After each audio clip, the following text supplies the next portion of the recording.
Hello বন্ধুরা, তোমরা এই শীতের মরশুমে কেমন আছো, কেমন করে ঠান্ডাটা এনজয় করছো? অনেকদিন পরে আমি আবার ফিরে এলাম দুর্দান্ত একটা রেসিপি নিয়ে। এখন তো শীতকাল, তোমরা জানো খুব বেশি বেশি করে মটরশুঁটি পাওয়া যায়। তো এই মটরশুঁটি দিয়েই মটরশুঁটির রেসিপি নিয়ে আমি তোমাদের কাছে আবার হাজির হয়ে গেছি। তো শুরু থেকে শেষ পর্যন্ত দেখো, নতুন হলে অবশ্যই সাবস্ক্রাইব করে বেল আইকন প্রেস করতে সঙ্গেই থেকো। তো আমি দেখো মটরশুঁটি এখন কচুরি সবাই বানিয়ে থাকে, তো আমি এই মটরশুঁটি কচুরিটা একটু অন্যরকমভাবে বানাবো, জানি না তোমাদের কেমন লাগবে। তো দেখো এখানে আমি মটরশুঁটিগুলো ছাড়িয়ে নিয়েছি, তোমরা দেখতেই পাচ্ছ। তো এটাকে আমি একটা মিক্সি জারের মধ্যে নিয়ে নিলাম। অনেকে অনেক রকমভাবে করে, আমার প্রসেসটা তোমরা একটু দেখে নাও। তো এখানে তো কাঁচা লঙ্কা, ধনেপাতা এখানে অ্যাড করে দিলাম, সামান্য একটু জলের মধ্যে দিয়ে দেব। তো জল দেওয়া হয়ে গেলে ভালো মতো এটাকে একটা খুব সুন্দর স্মুথ পেস্ট কিন্তু বানিয়ে নেব। এই দেখো ঠিক এরকম ধরনের পেস্ট বানাবো। ওকে, এবারে আমরা চলে যাব অন্য একটা পাত্রে। তো অন্য একটা পাত্রে এখানে দেখো ময়দা নিয়ে নিতে হবে। তো ময়দা এখানে তোমরা যতটা পরিমাণ তোমরা বানাবে ঠিক সেরকম অনুযায়ী ময়দাটা ম্যাপিং করে নিয়ে নেবে। আর এখানে সামান্য আমি নুনও অ্যাড করে দিলাম। নুন অ্যাড করার পরে একটুখানি সাদা তেলও এর মধ্যে আমি অ্যাড করে দেব।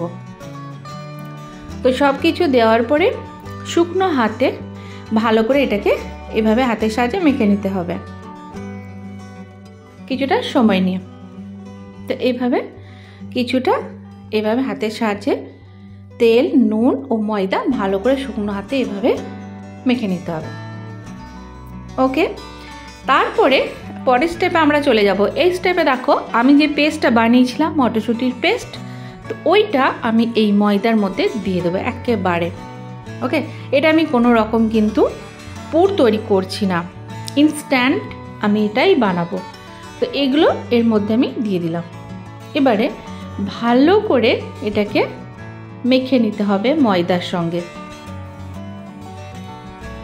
তোমরা যারা ভিডিওতে ক্লিক করেছো প্লিজ ভিডিওটা শেষ পর্যন্ত দেখো, একটু স্কিপ না করে।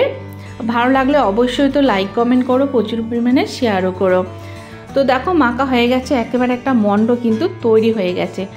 এই দেখো, তো এটাকে আমি 10 মিনিট রেস্টে রেখে দেবো, মানে একেবারেই কিন্তু আমি 10 মিনিট এটাকে টাচও করব না। তো এটাকে আমি ঢাকনা দিয়ে রাখছি। তো 10 মিনিট হয়ে গেছে, এবার আমি ফিরে এলাম। তো দেখো 10 মিনিট পরে ঠিক এইরকম পজিশনে মণ্ডটা এসেছে।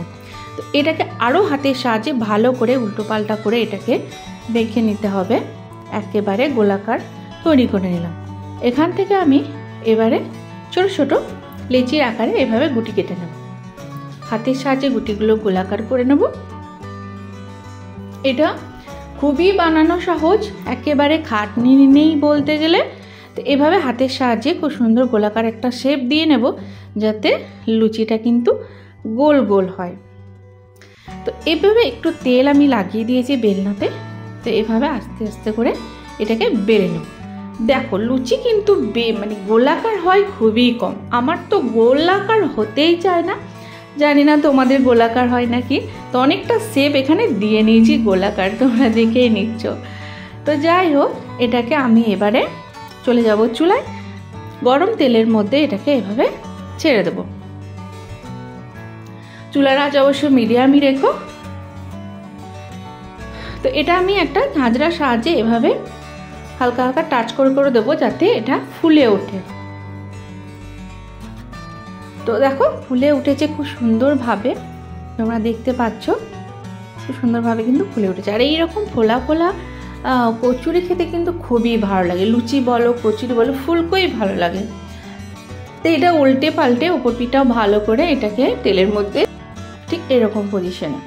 তো এটা একটু সময় নিয়ে ভেজে নেব। ভাজা হয়ে গেলে এটা তুলে নেব। আরও কয়েকটা আমি তোমাদের ভেজে দেখিয়ে দিচ্ছি।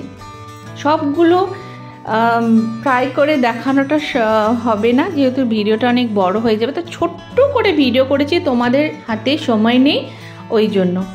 তো এবারে এক এক করে কিন্তু আমি সবগুলো এভাবে ছেঁকে নেব। তো বন্ধুরা তোমরা বলো আমাকে এই রেসিপিটা বানাতে কতটা কম সময় লাগলো। তোমরা অবশ্যই ট্রাই করবে, আর এটা কত সহজ পদ্ধতি তোমরা এই মটরশুঁটি কচুরি। তো দেখো পুরো রেডি অ্যান্ড সার্ভ। ভালো লাগলে লাইক কমেন্ট করো। তো আবার আমি চলে আসবো দুর্দান্ত একটা রেসিপি নিয়ে। ততদিন তোমরা ভালো থেকো, সুস্থ থেকো।